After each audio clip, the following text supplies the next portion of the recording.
So now, what do we find when we have a modeled learner learning from High-SES children's input?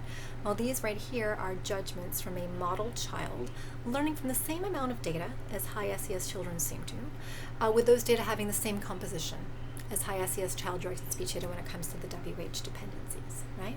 And what we can see for our complex MP, our subject, our weather, and our adjunct islands, again on these interaction plots where the vertical is the probability, so higher is better, we see the same superadditivity pattern, right, show up for all 4 islands. So what does that mean? Well, that means that High-SES child input can support the acquisition of syntactic island knowledge using this particular learning strategy that depends on a certain part of the input. And which part was that? That part was the wh-dependencies, and perhaps more importantly, their building blocks, what we call the syntactic trigrams. So using those syntactic trigrams from the wh-dependencies in High-SES child direct speech data, you can end up with syntactic island knowledge for these 4 islands, right?